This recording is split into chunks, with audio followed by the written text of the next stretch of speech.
Welcome back to the Diecast channel. Today, guys, we've got something very unique. This is a Tomicarama, Tomica vintage car dealership that needs some assembly, I do believe. We're going to unbox this brand new Tomytec car dealership right here on the review table. This is courtesy a couple of my viewers from Australia sent this to me, Steven Papa and Ronald S. They want to see it reviewed on the channel. As well, I've got a very limited selection of minty Tomica cars. These are actually vintage cars, so no play on words there. But this is all from Japan. Hard to get here in Canada, I would think. I'm not really sure on what the price would be. Some YouTubers from a previous unboxing video, the mystery box gift video, said this might be worth upwards of $100. So quite a generous gift. I do have my 1/64 scale greenlight figures to help populate the car dealership as well once we get it built on the review table. Let's start by opening this box up and seeing what is inside. It is a model kit, so to speak, and it does come with a significant number of stickers by the looks of it, so that's the entire box emptied out. And check out the sticker sheet. Accelerator 426, it says across the top. Tomytec. A lot of different flags by the looks of it, and some banners that I unfortunately cannot decipher, being that they may or may not be in Japanese, as it is printed in Japan. Here we do have the instructions by the looks of it on the back, also in Japanese, so I'm going to go by the pictures only for this. Looks pretty interesting. A lot of little scale pieces. Shelving. Looks like a tire balancer, fire extinguishers, wheels, banners, oil drums, office components, chairs, car jacks. A lot of little wee components. So I do have my little hobby knife just in case I need to cut anything off a spur. I have no idea how these are built. And as you can see, it is a sealed package. So we're going to just go ahead by starting to cut carefully through any tape and see what comes out. Wow, okay.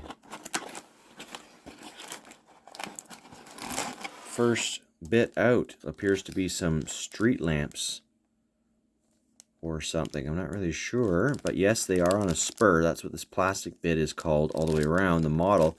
Much like plastic model kits, if you were to buy and build replica model kits of cars, like in 1/24 scale, you would find that the parts come on spurs.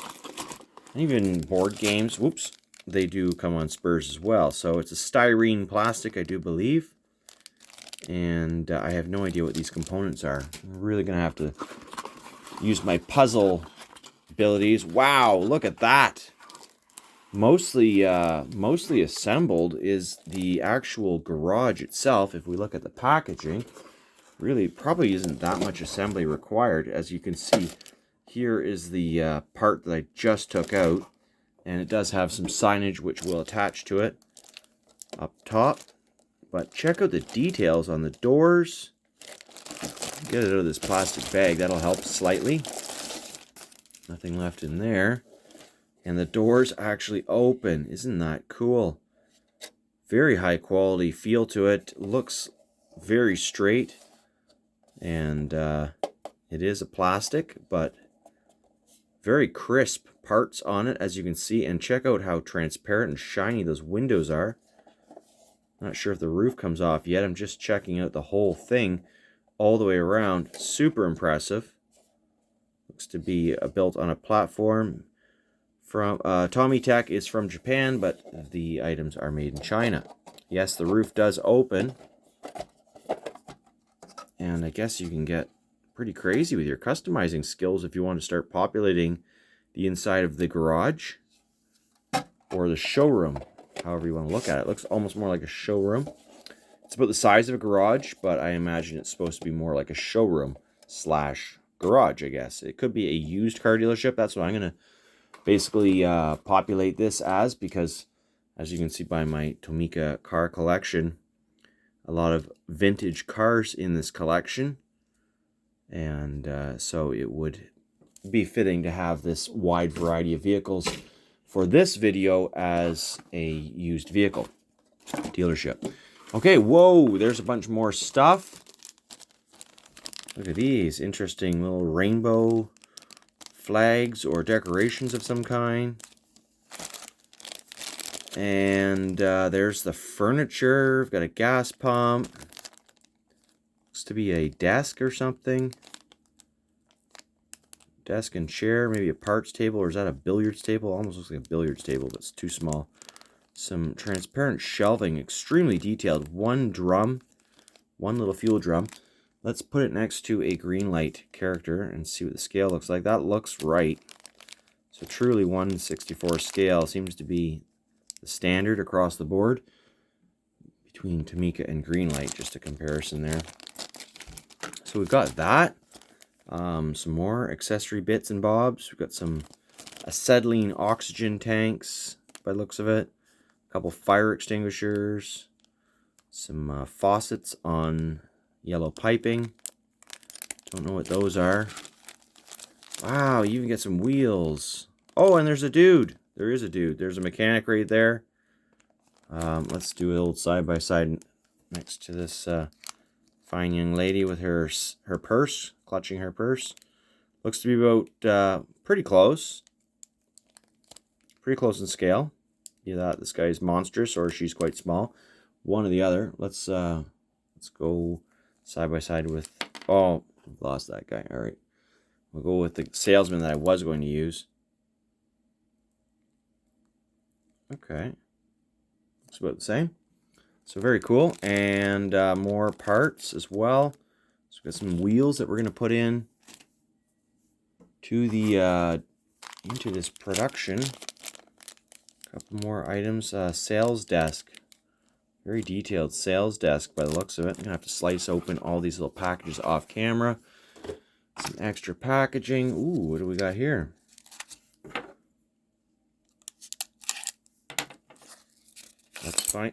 Let's find out. Oh, there's the accelerator 426 signage, which does appear to go up above the shop. So I think we're gonna find a way to put it over there. We won't permanently attach anything just yet, as I don't really know what I'm doing. And then a whole bunch of platforms. These would be part of the parking area, I suppose. You can see they've got curbs with some beveled entryways. It's quite rigid plastic, which is nice. And very well protected with some layers of cardboard, which you probably could use for some other purpose. Looks to be another parking pad. Not really sure how big this thing is going to be once all assembled, but I think it's going to be a nice size for reviewing, 12 to 24 cars. Not really sure how many were pictured. 1, 2, 3, 4, 5, and about 18 cars. Yeah, so on average. So there are 4 parking plates. And then the final bits of that's empty, are the signage, and the walls that are going to go around the outside of this structure to keep the kids outside of the area. Oh, nice. They've already come pre-printed, so no big stickers there to apply. We'll see where all those stickers end up. Let's continue with the instructions. Well, this is the scene so far, so I'm going to clear the extra packaging that is not needed for the assembly of this item, and hopefully make heads or tails of it so that we can get these awesome cars displayed for you. Okay, I think I've figured it out. It's pretty easy, actually. So the instructions, one-sided, two-sided sticker sheet, and a lot of these stickers go onto flag masts. And most of them are in this one bag, I think. So we've got the base stands, the sales flags that plug into those base stands, and then they go straight onto the parking area. As you can see in the background, it's got an elevated parking area, and this is comprised of 4 pieces. The main structure appears to sit on top of the parking area, not necessarily attached in securely, but I'm not really sure yet on that. And then, of course, we have everything else going in here. As far as the installation goes, everything's opened up in the packages. We're going to get all the walls out. We've got the main signage here. Got these sprinkly things. And then all the accessory furniture opened up, ready to go. These are joiners for the parking pavement. That's why they're gray colored. And this one's a joiner for the fencing components. And then I assume the wheels and the mechanic and tools will find their way into the shop. As well as we've got the shelf or desk anyways. So that's going to go somewhere in there as well. We've got a bit of baggage left over. The light stands, as you can see in the background photo, are around 4 or 5 light stands. No, 6 in total. So we'll plug those into where they need to go. If you, in fact, have one of these to assemble, observations so far are that be sure that you get your platforms oriented in the right orientation. As on the far side, there are different lengths of slots for the fence components to fit. And there are slots in the center also to join the two pieces. So if you don't know what you're doing quite yet, like I did the first time around, I was trying to get this fence piece in and it wasn't fitting because the slots are too short. So actually I had to reverse the orientation and make the middle the opposite of the way I had laid it out originally, and then it all fits perfectly. So if you are building one of these things, don't think that you've got the wrong parts or something has happened incorrectly at the factory. It is always you that is the problem. Oh, would you look at these things? Fiddly little water taps. There they are. It's really not that hard to build. Fiddly little water taps. And now you've got your water taps on the wall. As you can see, there's a couple plug placements. And over we go.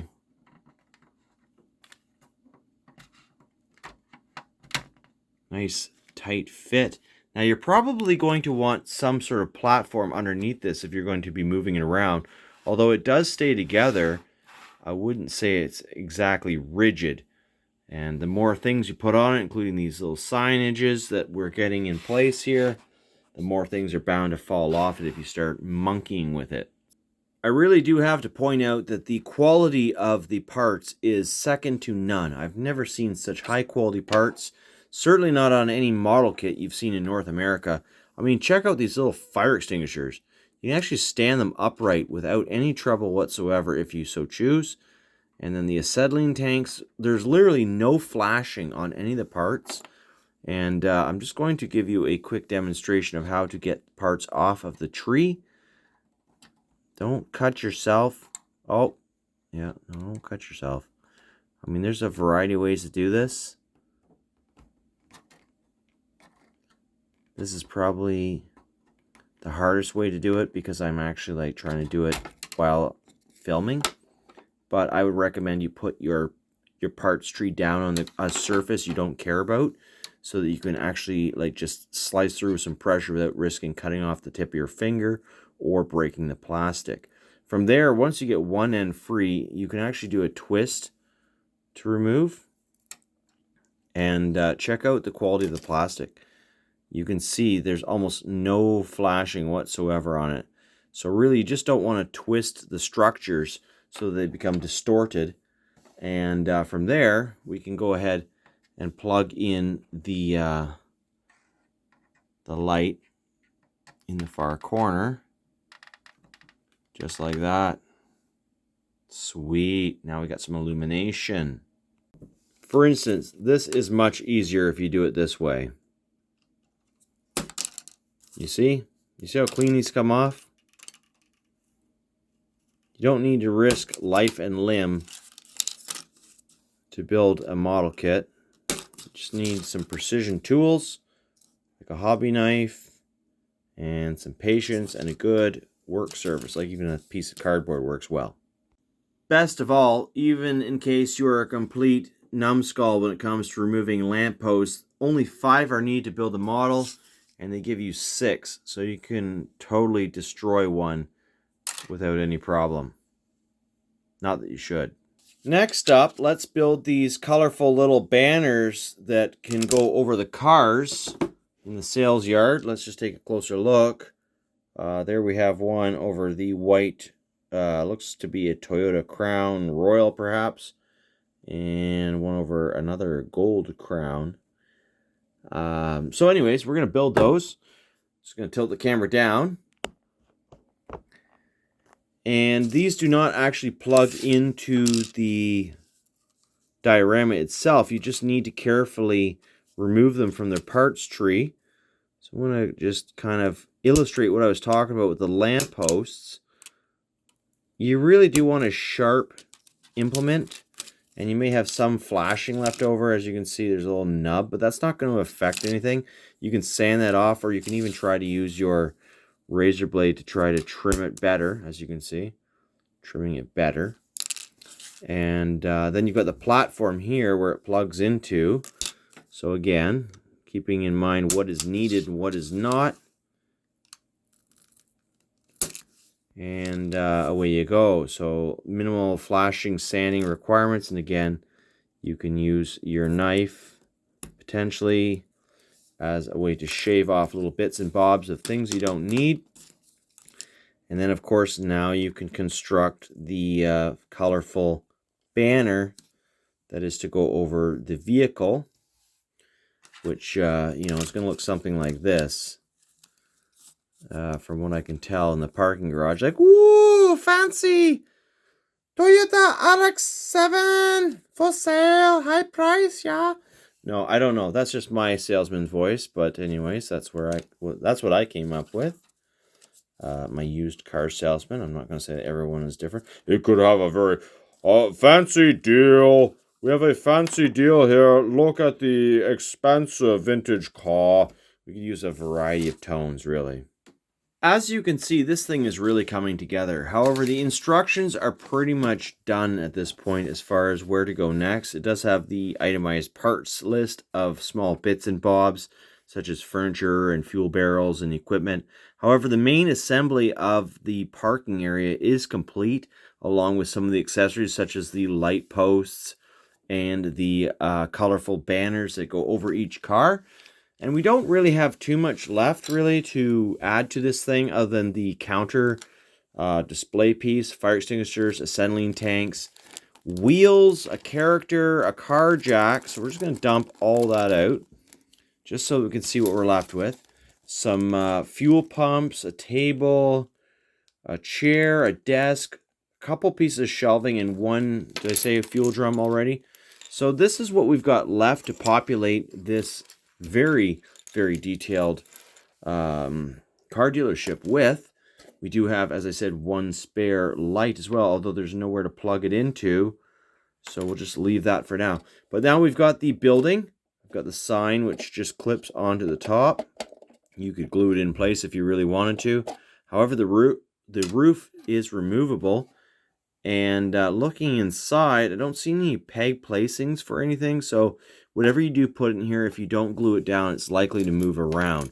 So let's say, for example, we're going to put like a desk in there. Well, it's kind of like an earthquake. It's not going to stay in place unless you actually glue it down. So for that reason, I don't know that there's too much value in me clipping all the shelving bits in right off the bat. I'm going to have to get some glue, and I need to research what glue is best. They do have little clips on the shelving, as you can see. So you would think that it would clip in somewhere, but again, I don't see any clip receivable spots. The wheels are very, very well done. As you can see, they do look like commercial truck wheels. However, I don't really know where they go. So we've got a lot of good little bits and bobs here. I'm just going to kind of set it up for the final review, but I just wanted to share that with you that in the building process, I'm really not going to do much here that's going to take any sort of movement without it sliding around at this point, because I don't know where I want to commit to gluing things just yet. And that's the beauty about this construction site, is that you don't have to commit. You can just wait a little bit and just see what works for you. You might want to try out a few different options. And certainly there are no suggestions on the packaging as to where you put those things. Although I do see, looks to be a shelving unit kind of in the front window. Those tiny, tiny little flags along some string, which is not included. So that a lot of these stickers, the tiniest of stickers, I would say these ones here, are meant to be kind of folded over and turned on some string that goes from light post to light post to light post. So I don't know if I want to commit to that just yet. What if I bucker them up? Not good.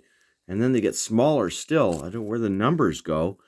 Again, explanations on the instructions are extremely limited. As you can see, it's just basically a blank shopping list on the back side.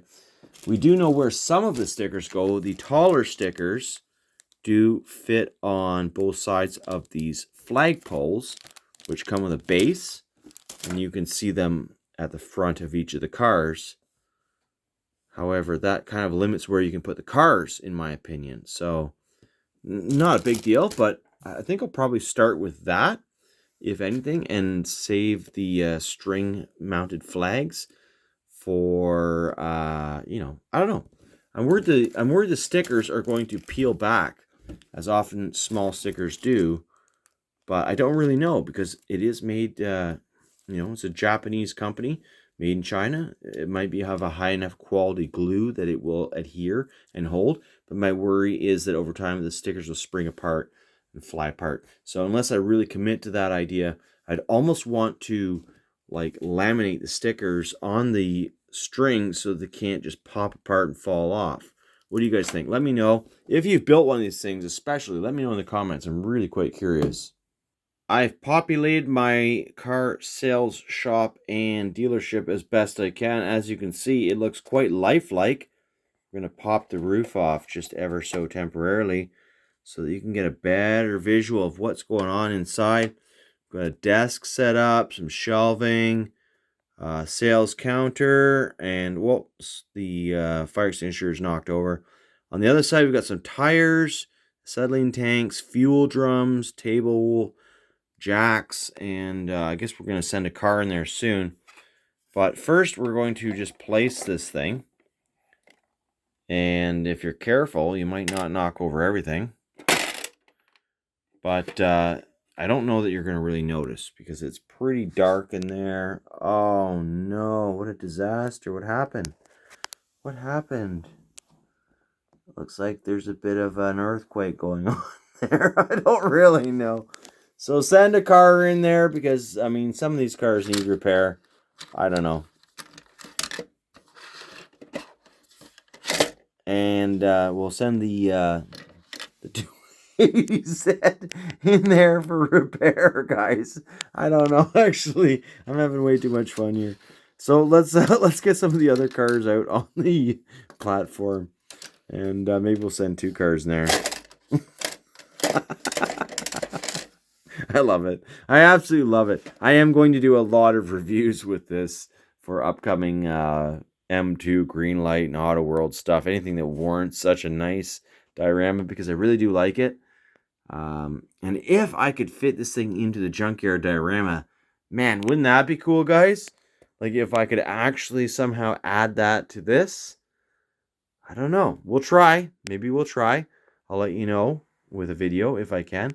But in the meanwhile, we're going to get this building placed so I can get the remaining 12 Tomica actual vintage cars out for a review on the table. This dealership with my vintage cars, of which I have about 12. There's already 2 kind of smashed into the car repair garage. And as you can see, we've got 18 total on the packaging, I do believe. 1, 2, 3, 4, 5, 6, 7, 8, 9, 10, 11, 12, 13, 14, about 18 anyways. And one further thing is that the signage posting that requires some stickers, I had aforementioned, they just kind of float around. So I don't really know that they're necessary for the full enjoyment of this layout. Let's get some of these cars out. And these are all Tomica actual vintage, not limited vintage, but actual vintage. Made in Japan, 1/60th scale, 2000 GT Toyota. As you can see, all these cars are going to be right-hand drive. And some very nice wheels and actually suspension. Everything works really nice. Tomica cars are amongst the highest quality cars in 1/64 scale from yesteryear I have ever discovered. And I think it's no surprise really to collectors that these things do hold their value to quite a high number. And realistically, cars in this condition are going to cost you probably in the neighborhood of at least $20 US and above. I was fortunate to find this collection at a flea market, a vintage flea market. And I got a whole case of them, actually 24 cars. They're not all very well scaled, so that's why I've only chosen 12 for this beautiful car dealership, including 2 of the Mercedes 300 SL with its kind of gull wing apparatus. So we've got those going on. As you can see, the scale looks amazing. And what have we got here? This is a Datsun. Is this a Datsun 280? Fair Lady Z. Oh my goodness. I didn't even realize I had this thing. This is gorgeous. Absolutely gorgeous. As you can see, it's got the suspension. And they roll so nicely. Let's get that one under one of the specialty flags for the dealership, because I'm not letting that one go for cheap. And same true for the Honda Civic. I think this is a first generation Honda Civic. Doesn't even say what generation it is. It's a Honda Civic GL. But I know this to be a first generation. Guess my friend had one of these things. It was quite rusty, and it was mostly diamond plate pop riveted in place to replace panels that rusted out. But anyways, that's another story. The only car that really isn't to scale here, as far as the other ones go, is this Volkswagen Golf, which is absolutely beautiful. Beautiful casting. As you can see, nice metallic paint. And 1/56 scale makes it a bit large. So it's a Golf GLE. We'll put that one in the background so it doesn't look so odd. And I do have 2 of that car. So we're going to put 2 of those in the background. And what's this one? We've actually never looked at any of my Tomica cars this up close. So hope you're enjoying. It's a Cherry X1, 1/58 scale. Cherry what? I don't know. I'm not really quite familiar on my Japanese cars or European cars. We have also a new Corona 1700 HTSL, also right-hand drive. Check out the hubs on these things. Very neat. All suspension. Very smooth. So we're going to put that in the car dealership as well. 2 cars left. Both gorgeous. Gorgeous examples. Tomica cars. And what have we got here? We have got a Celica 1600 GT. And 1/59 scale Mazda Savannah GT. The original collector from whom I guess presumably bought these from have a few stickers on the bottom as collector numbers, although I'm not that fanatical, so I don't really care, but I'm not willing to remove them. And there you go. That's the car dealership. We've got the tray emptied out. We could have put some stickers in. We do have a few people. Let's say that they're shopping. This is the car salesman. My other car salesman, he's preoccupied. He's preoccupied. And then we have this nice husband and wife team. Man in suit and woman with purse. Just kind of perusing the environment. And this is the environment. A lot of cars to choose from. Very cool. Vintage collection. Looking forward to displaying some more 1/64 scale cars on this awesome little mini diorama. And possibly doing some more work, like I said, with the... what is going on here? Yeah. We need some glue in there because obviously this is a mess. So I don't know if I want to glue things down, but I guess I'm going to have to if I'm going to keep using this as a display with an open concept look. Otherwise, I think it looks just fine with the building and, you know, the sign obviously put back onto it. So, yeah, other than everything being Japanese, which won't really fit with cars that aren't Japanese. Very cool. Appreciate it. So, if you're after one of these, happy hunting. Good luck. Maybe find one on eBay. I don't know where else you're going to find one. I live in Canada.